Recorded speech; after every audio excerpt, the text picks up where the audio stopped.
আসসালামু আলাইকুম। আমি লিজা বলছি পর্তুগাল থেকে। আপনারা সবাই কেমন আছেন? আশা করি ভালো আছেন। তো আরেকটা ব্লগ নিয়ে চলে আসলাম। আর এই যে ব্লগের শুরুতেই দেখতে পাচ্ছেন আমি এই যে ফ্রেঞ্চ ফ্রাই বানাবো।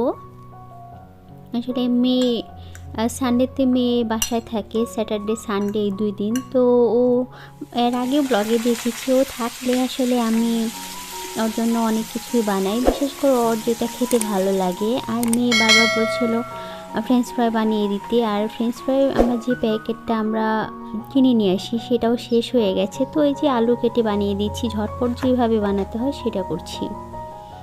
তো এদিকে ওকে ডিম সিদ্ধ করে দিলাম, একটা আপেল কেটে নিচ্ছি। তো কেটে দিব, না হলে ইদানিং নষ্ট করে, অর্ধেক খেয়ে ফেলে দেয়। আর এই যে ঝটপট আমি ফ্রেঞ্চ ফ্রাই বানালে শুধু আলু কেটে নিয়ে একটু লবণ দিয়ে, তারপর একটু ব্ল্যাক পেপার দিয়ে, তারপর আমি এই যে তেলে এভাবে ভেজে দিই। আর এখানে আলুগুলা তো 3 থেকে 4 মিনিটের মধ্যেই সিদ্ধ হয়ে যায়, এই জন্য আর আগে থেকে সিদ্ধ করা লাগে না।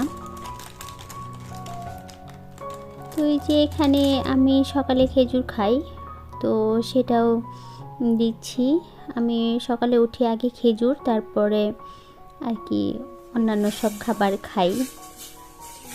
তো এখানে রাতে রান্না করেছিলাম এটা মাছ ডাল। তো মাছ ডাল আমার খুবই প্রিয়, তো সেটা গরম করে নিয়েছি। আর এই যে চিকেন, এটাও রান্না করেছিলাম রাতে। তো আজকে আর রান্নাবান্না বিশেষ করে নেই, কিন্তু রান্নাবান্না না থাকলে কি হবে, মানে আর কত কত কাজ যে আছে সেটা দেখলেই বুঝতে পারবেন। আর এই যে এখানে আরেকটা স্ন্যাক্স বানিয়ে নিচ্ছি, মেয়েরও পছন্দের, আমারও। তো আজকে এটা শেয়ার করছি। এই যে অনেক আপুরাও বানায়।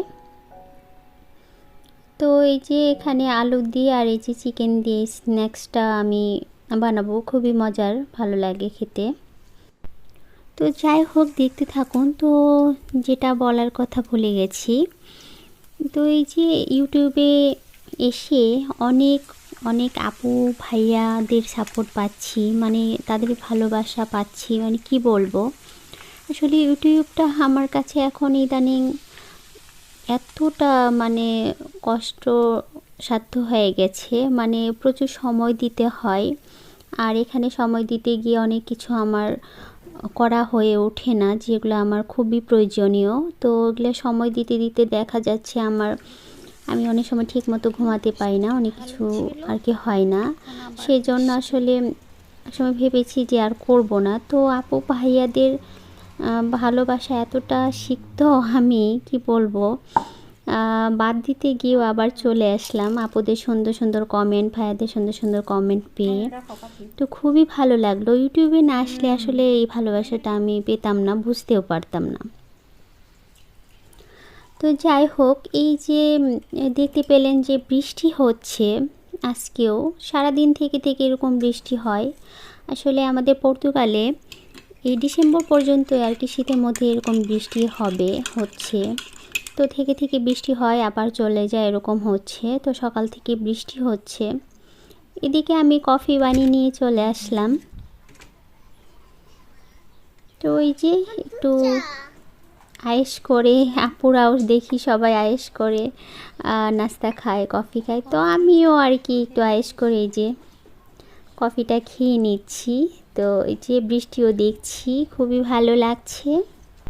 আজি ঝড়ো ঝড়ো মুখর বাদল দিনে, ঝড়ো ঝড়ো মুখর বাদল দিনে, জানি নে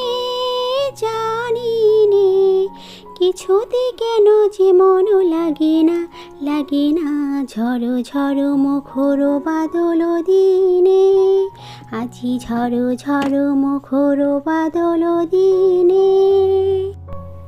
নিজের লক্ষ্য পূরণের উদ্দেশ্যে প্রতিনিয়ত ছুটে চলাই হলো জীবন। গতিশীল সময়ের সাথে তাল মিলিয়েও নিজেকে মানিয়ে নিয়ে একবেগে ছুটতে না পারলে পিছিয়ে যেতে হয় অনেক ক্ষেত্রে। নানাবিধ কাজের চাপ ও পরিকল্পনার ভিড়ে নিজের জন্য পরিবারের জন্য সময় বের করা তখন কষ্টসাধ্য হয়ে ওঠে। তখনই হয়তো মনের অজান্তে বাংলাদেশের জনপ্রিয় ব্র্যান্ড সোলসের কথা মাথায় চলে আসে। ব্যস্ততা আমাকে দেয় না অবসর, তাই বলে ভেবো না আমায় স্বার্থপর। সময়কে নিজের বশে আনতে চাইলে পুরো দিনের কাজের পরিকল্পনা করে ফেলা প্রয়োজন।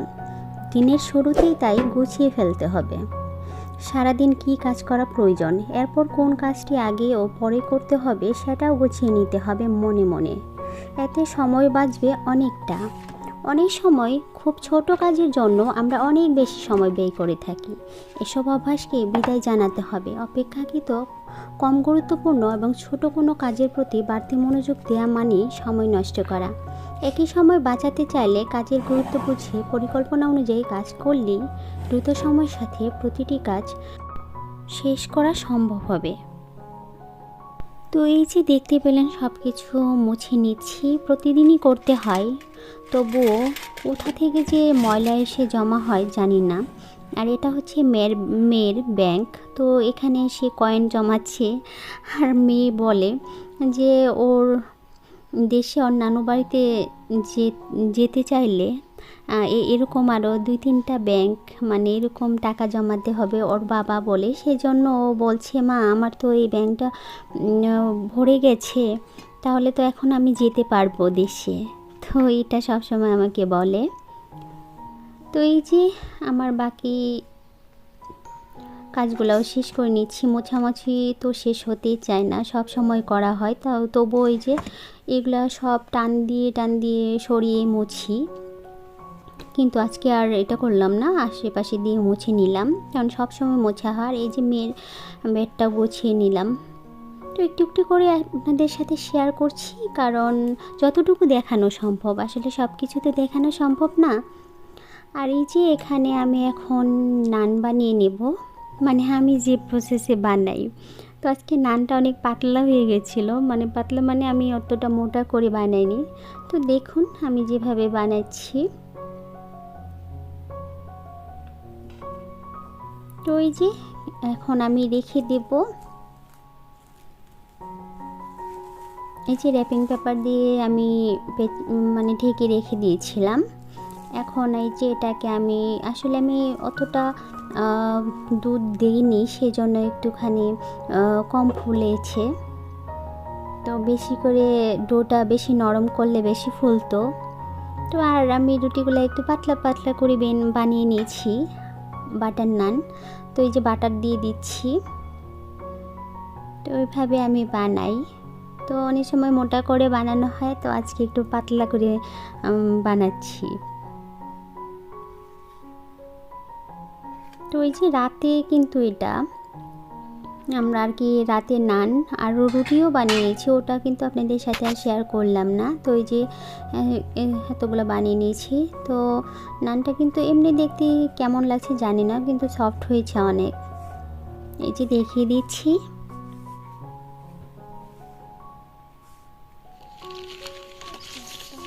তো এই যে আমার একটা পার্সেল এসেছে। তো এখানে ট্রাইপড আমি অর্ডার করেছিলাম। আসলে দেশে আমি আমার ট্রাইপডটা রেখে এসেছি। আসলে দেশে থাকতে আমি কিন্তু ট্রাইপড ইউজ করতাম না, কারণ আম্মু রান্না বান্না করতো, তখন আমি শুধু ভিডিও করতাম। আর এখন আমি রান্না করতে গিয়ে ফিল করি যে এক হাতে ফোন ধরে মানে এসব করা খুবই কষ্টসাধ্য হয়ে যায়। এই জন্য এখানে আমি ট্রাইপডটা অর্ডার করেছি। তো আর মাইক্রোফোনও অর্ডার করেছি, সেটা ক্যান্সেল হয়ে গেছে। তো এই যে দেখিয়ে দিচ্ছি আপনাদের। আর এখানে এটার প্রাইস নিয়েছে 12 ইউরো। তো চাইনিজ হলেও এখানে কিন্তু এটা খুবই ভালো, অনেক হেভি আছে। বাংলাদেশে কিন্তু চাইনিজ প্রোডাক্ট আমি ইউজ করেছি, অনেক নর্মাল হয়। তো সব মিলে অনেক ভালো। তো আজকে ব্লগ এই পর্যন্তই। সবাইকে ধন্যবাদ এতক্ষণ কষ্ট করে আমার ভিডিওটি দেখার জন্য।